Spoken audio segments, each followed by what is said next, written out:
ప్రతి ఉదయం దేవుని వాగ్దానం అనే కార్యక్రమానికి ప్రేమతో మిమ్మల్ని ఆహ్వానిస్తుంటున్నాను. ఈ ఉదయకాల సమయంలో దేవుడు మన కొరకు ఏర్పాటు చేసినటువంటి వాక్య భాగము ఇర్మియా గ్రంథము 31వ అధ్యాయము 3వ వచనాన్ని ధ్యానించుకుందాం. ఇర్మియా గ్రంథము 31వ అధ్యాయము 3వ వచనాన్ని ధ్యానించుకుందాం. శాశ్వతమైన ప్రేమతో నేను నిన్ను ప్రేమించుచున్నాను కనుక విడువక నీ ఎడల కృప చూపుచున్నాను. క్రీస్తునందు ప్రేమైన దేవుని బిడ్డలారా, ఈ ఉదయకాల సమయంలో పరిశుద్ధాత్మ దేవుడు మనకిస్తున్నటువంటి వాగ్దానము శాశ్వతమైన ప్రేమతో నేను నిన్ను ప్రేమిస్తున్నాను కనుక విడువక నీ ఎడల కృప చూపుచున్నాను. ఈ యొక్క వాగ్దానాన్ని దేవుడు మనకును మన కుటుంబాలకును ఆశీర్వాదకరముగా మార్చినగాక. ఈ యొక్క మాటల్లోని అంతరార్థాన్ని ఆత్మీయ సత్యాలను మనం గ్రహించినట్లయితే పరిశుద్ధాత్మ దేవుడు ఇర్మియా ప్రవక్త ద్వారా తన ప్రజలైనటువంటి ఇశ్రాయేలును ఉద్దేశించి దేవుడు యొక్క మాటలను మాట్లాడుతూ ఉంటున్నాడు.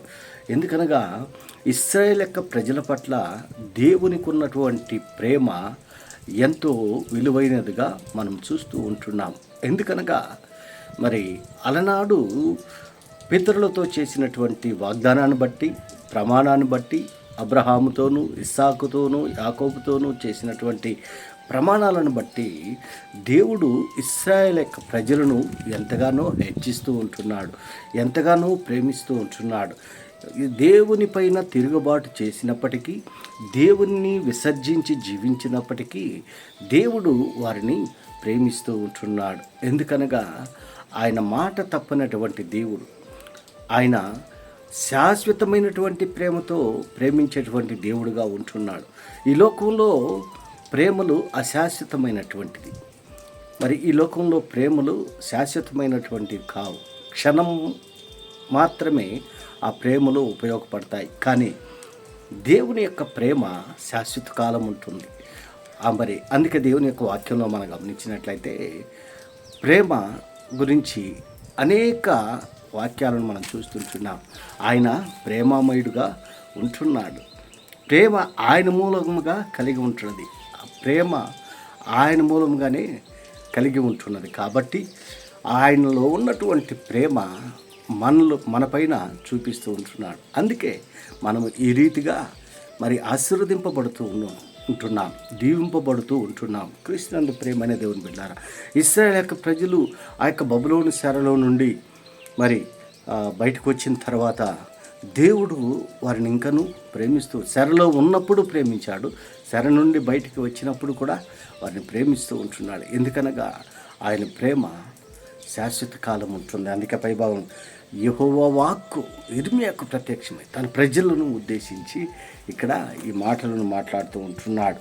మరి అంత మాత్రమే కాదు, కానీ ఇశ్రాయేలు కన్యక, నీవు కట్టబడినట్లు నేను ఇక మీదట నిన్ను కట్టింతును, నీవు మరలా తంబూరను వాయింతు, సంభ్రమ పడువారి నాట్యములతో కలిసేదవు. దేవుడు ప్రేమిస్తే ఏ రీతిగా ఉంటుందో మరి సంతోషము ఉంటుంది, సమాధానం ఉంటుంది. మరి దేవుని ప్రేమ లేక అనేక మంది జీవిస్తూ ఉంటున్నారు. కానీ దేవుడు మనల్ని ప్రేమిస్తూ ఉంటున్నాడు. మరి ఆయన ప్రేమకు పాత్రులమై మనం ఉంటున్నాము. కానీ దేవుడు మరి మనల్ని మర్చిపోయేటటువంటి దేవుడు కాదు. విడువక ఆయన ఇశ్రాయేలును కాపాడువాడు, కునుకుడు నిద్రపోడు అని దేవుని యొక్క వాక్యంలో మనం చూస్తూ ఉంటున్నాం.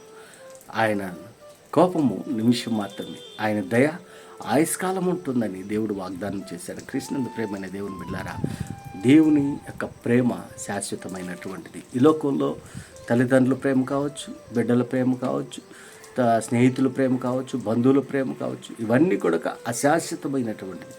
దేవుని ప్రేమ మాత్రమే శాశ్వతమైనటువంటి. దేవుని యొక్క శాశ్వతమైనటువంటి ప్రేమను పొందుకొని దేవునికి మహిమకరంగా ఈ లోకంలో నీవు నేను జీవించాలని ఈ కొద్ది మాటల ద్వారా నేను హెచ్చరిక చేస్తుంటాను. దేవుడి యొక్క మాటలను మరెక్కువగా మీకును మీ కుటుంబాలకును ఆశీర్వాదకరంగా దేవుడు మార్చినగాక. ఆమేన్.